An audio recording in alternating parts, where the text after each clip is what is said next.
અમદાવાદમાં શ્રી હરિએ મંદિર કરાવીને શ્રી નરનારાયણ દેવ પધરાવ્યા ત્યારે કાંકરિયા તળાવ ઉપર ચોરાશી કરવા માટે બ્રાહ્મણોને બોલાવીને કહ્યું, જે અમારે આખા શહેરની ચોરાશી કરવી છે.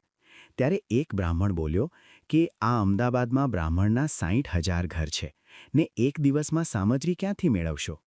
આગળ એક શદ્રાજી નામે રાજા થયો હતો, તેણે કાંકરિયા તળાવનું ભર્યું કરેલ હતું.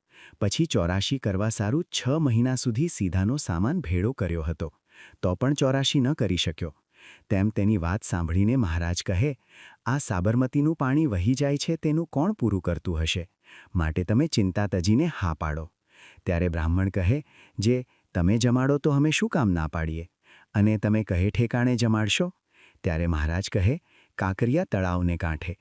ત્યારે બ્રાહ્મણ કહે, ત્યાં તો તડકો માથે પડશે, કીડી મકોડી હશે અને જનાવર પણ ઉડતા હશે.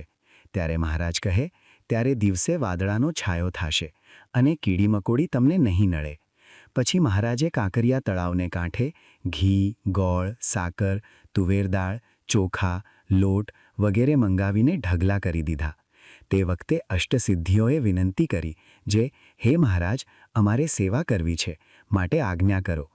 ત્યારે મહારાજે હા પાડી. તેથી રાતમાં તળાવના કાંઠે સામગ્રીના ગંજ કરી દીધા. પછી તો સાંજ સમયે બ્રાહ્મણો સીધા લેવા માટે વાસણ લઈને આવ્યા. જોઈએ તેટલું સીધું સામાન આપવા માંડ્યું.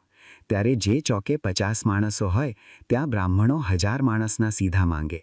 એમ બમણા તમણા સામાન લેતા જાય અને મહારાજ તો જેટલું કહે તેટલું આપતા જાય. પછી મહારાજ પાર્ષદો વગેરેની સાથે બ્રાહ્મણોને ચોકે ચોકે ફરવા લાગ્યા. તે બમણો તમણો સામાન જોઈને પાર્ષદો કહે, જે હે મહારાજ, આટલા બધા સામાનને શું કરશે?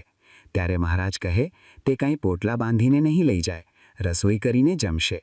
એમ વાત કરે છે ત્યાં તો એક બ્રાહ્મણ ઘીના કુડલાનું ગાડું ભરીને ચાલ્યો જતો હતો. તે બધાએ ચોકાને ઓળંગીને આગળ ચાલ્યો. ત્યારે નિષ્કુળાનંદ સ્વામીએ બળદિયાની નાત પકડી, એટલે તે શક્તિપંથી બ્રાહ્મણે સ્વામીના હાથના કાંડામાં બચકું ભર્યો, એટલે લોહીની ધાર ચાલી. તે વખતે મહારાજ 2 સ્વારો લઈને એ ગાડા પાસે આવ્યા. પછી મહારાજે એ બ્રાહ્મણને કહ્યું, જે તમે નાતનો કાયદો લોપીને ક્યાં ગાડું લઈ જાઓ છો? ત્યારે તે કહે, જે આમ આઘેરો અમારો ચોકો છે, ત્યાં જાઉં છું.